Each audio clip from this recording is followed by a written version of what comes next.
Coach, good to see you guys bounce back tonight. I was talking to Mike, and he said what stood out was the little things that you guys did right tonight. What were some of those things that you saw?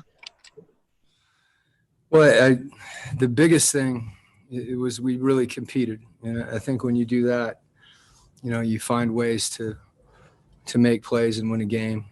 And, getting back on defense, I thought our perimeter guys really had a presence on the boards.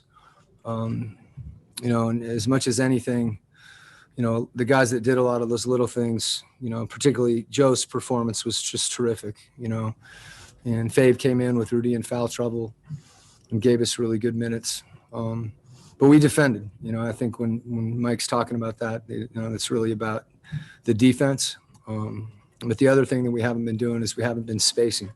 So we were able to move the ball more because we were spaced. Next up, Tony Jones, The Athletic.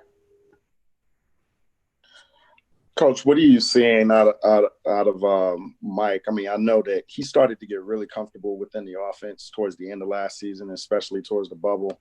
And it just looks like he's kind of continuing that, his comfortability within the offense to where he's playing instinctively instead of thinking.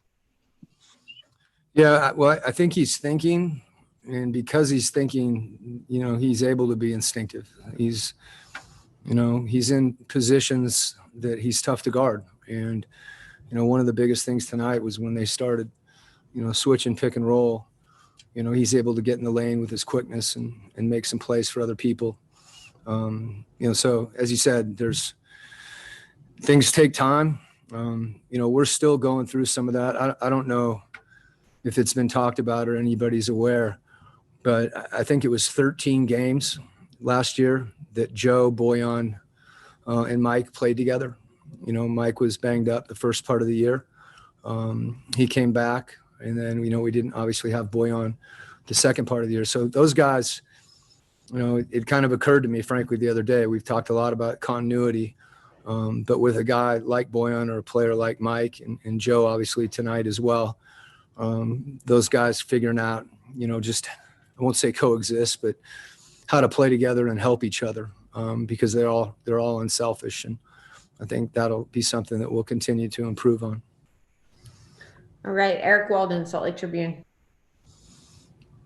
You mentioned pregame that one of the things you guys needed to do was kind of speed up and get into your offensive sets a little bit earlier. Seems like there was a concerted effort to do that, especially through the first three quarters. How did you feel about that effort overall tonight? Well, yeah, I think it starts with just something as simple as an outlet pass, and the guy that you're outletting to, catching the ball, with some degree of momentum to attack. We also, we had our eyes ahead, in addition to having our eyes out when we drove the ball the majority of the time. So that's something that's important. And if we can pass the ball across half court and move it, we're throwing it ahead to guys that can make shots or make plays. And it also lets our bigs run and have a presence on the boards if we attack. Andy Larson, Salt Lake Tribune. Quinn, I wanted to ask in particular about Mike's pick and roll three. That's been a big shot for him tonight and in general. And I guess my question is, how is he good at getting those looks, and how green is his light when he comes off that screen? It's like a green sun. If the sun was green, it's that bright. I think, because Mike is so shifty and quick, if you go under on him in a pick and roll, that's been the shot that we've really, encouraged and demanded. These don't, that if you go under, I want him shooting the ball.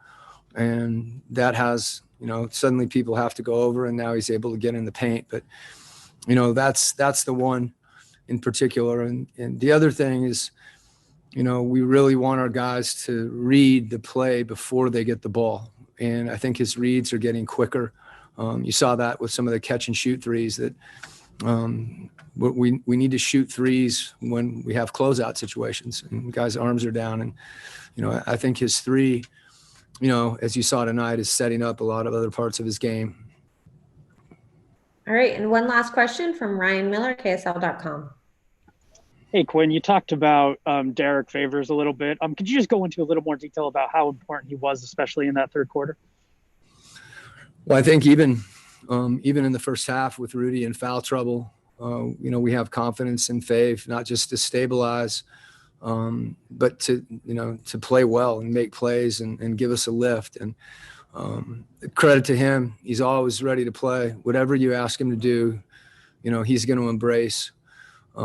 Whether it's shorter minutes like he played the other night or tonight, but I think his ability to roll like in a half roll situation and make that little floater. He had a real clean pinch post jump shot tonight. That was a big play, but I think as much as anything, his presence down low, and his ability to get rebounds in a crowd. It's not easy to rebound against that team. Particularly when Zubac is that big and Beverly crashes and obviously Kawhi and PG. So his presence on the defensive glass and also on the offensive glass, keeping some plays alive.